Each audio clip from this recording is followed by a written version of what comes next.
Hi, welcome everyone on this beautiful Clarksville day. Forgive me for reading from notes, but Anne Marie said I only had 10 minutes, and that's the only way I can not talk longer. It means a great deal to me personally to see all the supporters here for the kids of Montgomery County. I'd like to especially thank all the community partners for putting this day together, and Anne Marie Cutting in particular. Thank you, Ms. Mayor, for being here. So what's this day all about? The main idea is to bring attention to a problem that exists right here in our county. If there's one thing I know about people here in Middle Tennessee, it's that they care deeply about issues that matter. That's followed closely by the next thing I know about people from Montgomery County. There's a whole lot of things that matter that people don't know about. See the issue? We've got to connect good, caring people to those that need the most. Let me share with you a staggering number. There are over 270 kids in state custody in Montgomery County alone. 270 on any given day.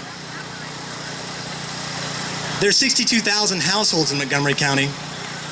I'm willing to bet that a good number of those homes are filled with good people who want to serve their community. We've only got 50 foster care homes for a whole slew of kids who need a safe place to eat, sleep, grow, be loved, and be safe. I spend about 60 hours a week visiting with people having trouble in their lives, and about another 30 doing paperwork or so.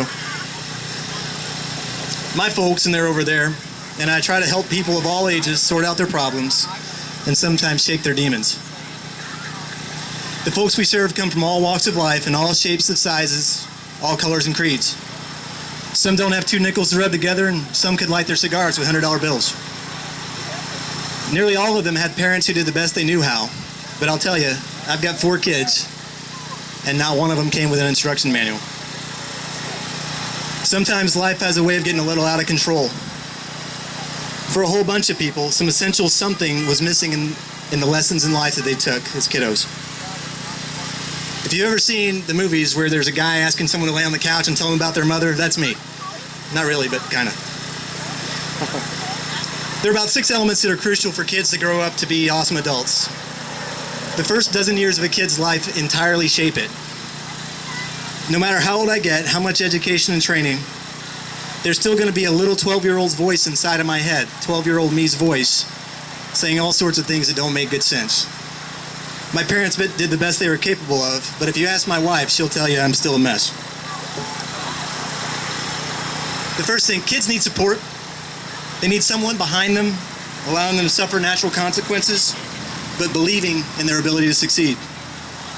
They need respect and acceptance, to know that they have worth, a right to occupy physical, emotional, and mental space in the universe, and to be safe and acknowledged. Kids need a voice. They need to be heard and have some vote in their daily experience. They need to know that they're loved and will be cared for regardless of who they are, how they behave, how smart they are, or what they look like. Kids need hugs, and they need to know that they matter. One of the most important seeds for kids is consistency.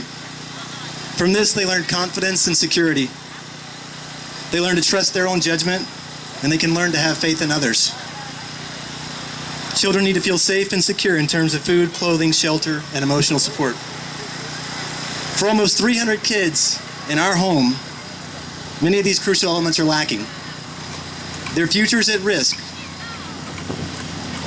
most often through no fault of their own. Any idea what a foster kid looks like? I get to see them playing in my office every day. They look just like my kids. There's one right there. Or my best friend's kids. Or your kids. Maybe the kid who plays on the ball team with one of your kids will be in foster care tomorrow. They're kids, and truthfully, they're pretty resilient. They can survive a whole lot. But surviving and thriving aren't the same thing. They need all of you, and they need you now. Kids enter the system for a variety of reasons. The main reasons are abuse and neglect. Abuse comes in many flavors. Many people recognize physical, emotional, or sexual abuse. Negligence in areas of environmental safety, medical care, education, and the like, those are a little harder to spot. And some kids get into the system because they themselves are causing trouble, but I'm pretty sure that they didn't grow up in the Beaver household. Some kids are simply abandoned. If there's not a suitable kinship placement where they can place kids with family, they'll get placed in a home that's unfamiliar to them. Children can remain in the system from 1 month to 9 months. Any longer than that, and the state will file to terminate the parents' rights. Some kids remain in the foster system for 3 years. Kids are returned to their families of origin only once their parents remedy whatever brought them into the system in the first place, if they ever do. These kids need people who care to demonstrate it. They need you, and they need me, and they need us right now. So what's a foster family look like? Look around. It looks like mine. It looks like yours. Are there any foster families here right now? Thank you. God bless you.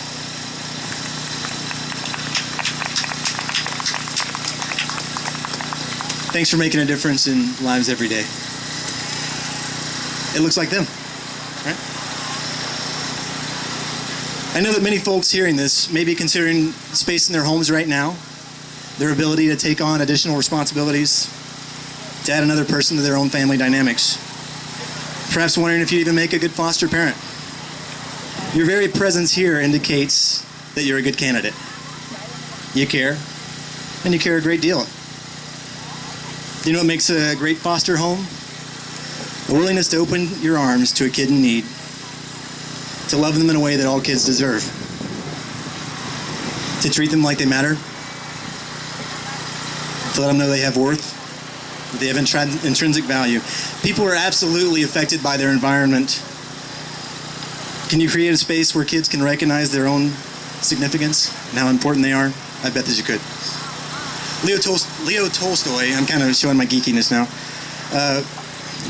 wrote a story where a king posed 3 questions. The first was, what's the best time to do this thing? There's only one time, and that time is now, because it's the only time we have power over, and it's the only one we're guaranteed. The most important people to work with, who are they? They're the people that are with you, for we don't know if we'll ever have anyone else to work with. What's the most important thing to do? The most important affair is to do good for those that you're with, because that's the purpose that men were sent to life. There's 62,000 homes in Montgomery County. That means that only about one family for every 1,200 have opened their arms and opened their hearts to those that desperately need them. Maybe you can't be the one to save a kid's life, to make a difference, to truly demonstrate those values that many of us talk about on Sundays. Maybe it's not you. Search your hearts. Maybe it is. Look into your own kid's eyes and ask yourself, if my life suddenly went out of control, where would I want my kids to land?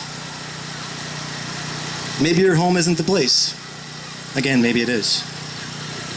But maybe you know somebody that needs to hear this message.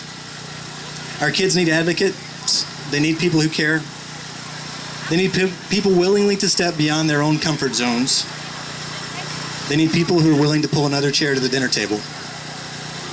They need the chance to learn that being a kid doesn't mean being hurt. They need you. There's a story of a man walking along a beach, and he noticed a young boy picking up something and throwing it out into the ocean.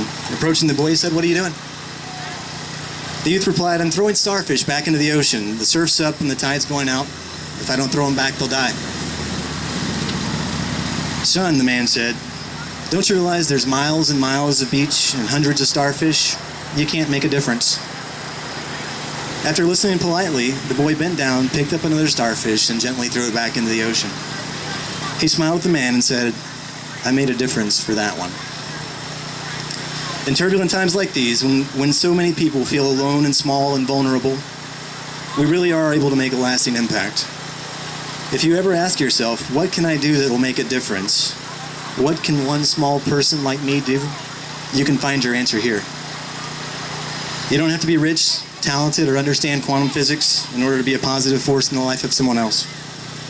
You only have to remember that we're here for a purpose, and that by making such contributions as you can offer, they'll add up to something big in the life of another person. Please enjoy yourselves, laugh, play.